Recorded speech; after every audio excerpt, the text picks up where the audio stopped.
An official in Iraq's western Anbar province says 2 people have been wounded after bodyguards for a senior politician began shooting to disperse angry anti-government protesters.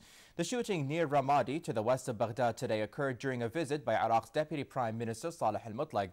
Thousands of protesters have been rallying in the area for more than a week to protest over perceived second-class treatment by the government. Local government officials says a dispute broke out and shots were fired after demonstrators insisted the officials show support for their protest by submitting his resignation from the government.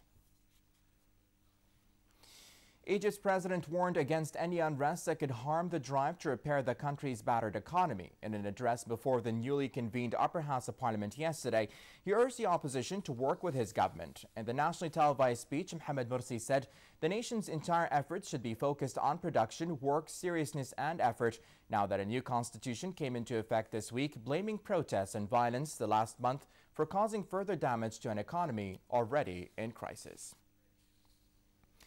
The international mediator for Syria met the head of the Arab League in Cairo today, a day after the former warned of dire consequences if warring sides refuse to engage in talks. Lakhdar al-Ibrahimi held talks with Arab League's Nabil al-Arabi after failing to make progress on a long-stalled peace initiative during talks in Russia. Efforts to find a negotiated solution to a 21-month-old war that has killed some 45,000 people have floundered, with the opposition buoyed by rebel military advances demanding that Assad be excluded from power before any talks can proceed. Al-Ibrahimi spent 5 days in Damascus this week as part of a push to promote a months-old peace plan that calls for a transitional government without specifying Assad's role. 11 people were killed, meanwhile, in an airstrike by Syrian government forces on a rebel-controlled town in northern Syria yesterday, according to a local activist source. At least 6 houses destroyed by 2 bombs dropped on Azaz just as the town was beginning to recover from an earlier bombardment by President Bashar al-Assad's forces. A bulldozer cleared the heavy rubble while local residents dug through the debris with their hands, hoping to find people still alive amid the broken bed frames and crushed furniture. A local medic said the exact number of casualties was unclear, but that he knew 4 children were among the dead.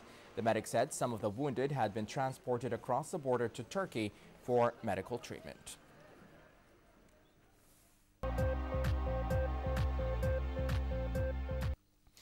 Hospitals in Pakistan were treating at least 62 people thought to have consumed a cough syrup that has allegedly killed 33 people over the past 3 days. The deaths from the cough syrup occurred in the eastern city of Gujranwala and nearby villages. Officials believe the victims drank the syrup to get intoxicated.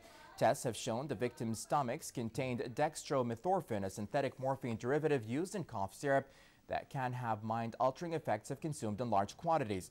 Investigators are trying to determine if the victims drank too much syrup or whether there was a problem with the medicine itself. Demonstrators and mourners in India's capital maintained their peaceful protest this morning, demanding greater equality and more stringent protection for women from sexual violence. Today's demonstration centered around a giant white canvas on which protesters drew pictures and painted their messages of anger and frustration.